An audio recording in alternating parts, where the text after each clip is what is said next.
Hello my dear students, how are you? I hope all of you are well. I am also well. তোমাদের সামনে আবার একটা নতুন একটা বিষয় নিয়ে হাজির হয়েছি। তোমাদের এই থেকে চ্যানেল থেকে তোমাদের ধারাবাহিকভাবে কমপ্লিটিং স্টোরি আমি বলেছিলাম যেটা তোমাদের সাহায্য করবে, অর্থাৎ এই বিষয়টা জানার জন্য তোমাদের অনেক হেল্পফুল হবে, কারণ কমপ্লিটিং স্টোরিটা আমরা অনেক সময় স্কিপ করার চেষ্টা করি, অথবা যেটুকু দেওয়া থাকে ওটুকু লিখে একটু চেষ্টা করি। দ্যাটস গুড, ভালো। কিন্তু ওই সাথে আরেকটু যদি আমরা বানিয়ে লিখতে পারি তাহলে এটা ভালো না? তো এটা তখনই সম্ভব হবে যখন তোমার ওই ঘটনাটা তোমার কাছে একটু পরিচিত হবে। আর এটা কিভাবে সম্ভব?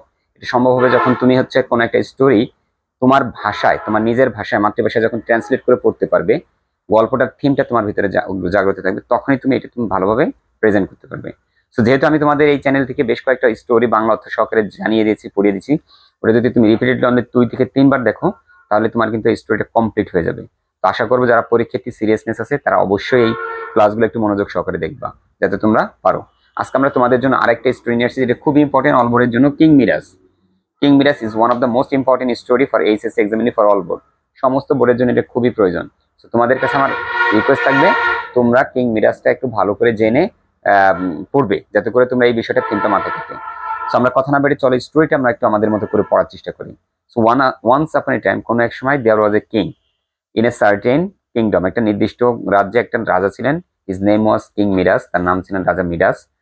This king was very much fond of gold. এই রাজাটা স্বর্ণের প্রতি খুবই আসক্ত ছিলেন। So he loved the gold very much. সে স্বর্ণকে খুব ভালোবাসতেন।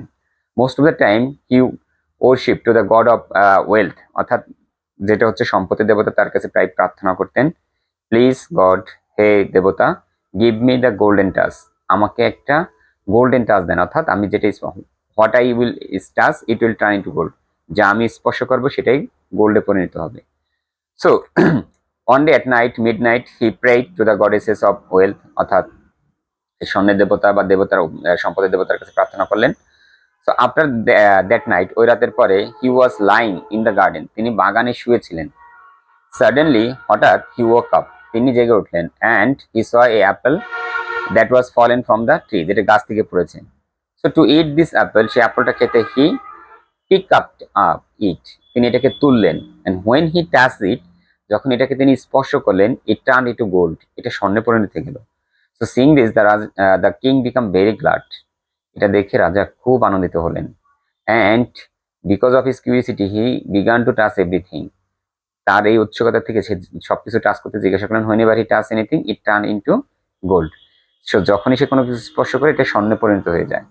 So in this way he became a so much glad. এইভাবে সে প্রচুর আনন্দিত হয়ে গেলেন।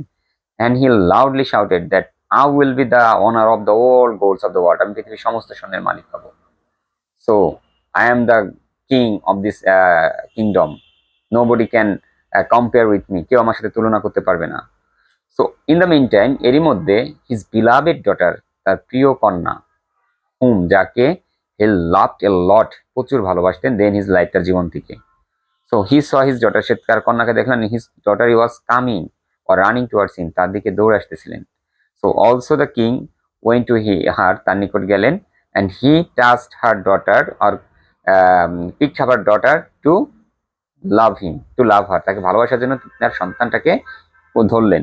So when he touch his daughter, যখনই তার সন্তানটিকে ধরলেন, his daughter also turn into a golden statue, তার মেয়েটাও কিন্তু একটা স্বর্ণের মূর্তিতে পরিণত হয়ে গেল। সিং দিস, এটা দেখে the king began to cry, তিনি কান্না করতে শুরু করলেন। Because his daughter is more dearable than the gold, তার সন্তান হচ্ছে তার স্বর্ণের থেকে বেশি দামি। So he began to cry, সে কান্না করতে শুরু করলেন। And he went to the goddesses of wealth, তিনি ওই স্বর্ণের দেবতার কাছে গেলেন বা সম্পত্তির দেবতার কাছে গেলেন। অ্যান্ড টোল্ড হিম, তাকে বলেন, please return the touch of gold, আপনি আমার এই স্বর্ণের স্পর্শ করার টাচটা পেয়ে নিন। I do not want it, আমি এটা চাই না। I am happy what I with me, আমার সাথে যা আছে আমি সেটা নিয়ে সুখী।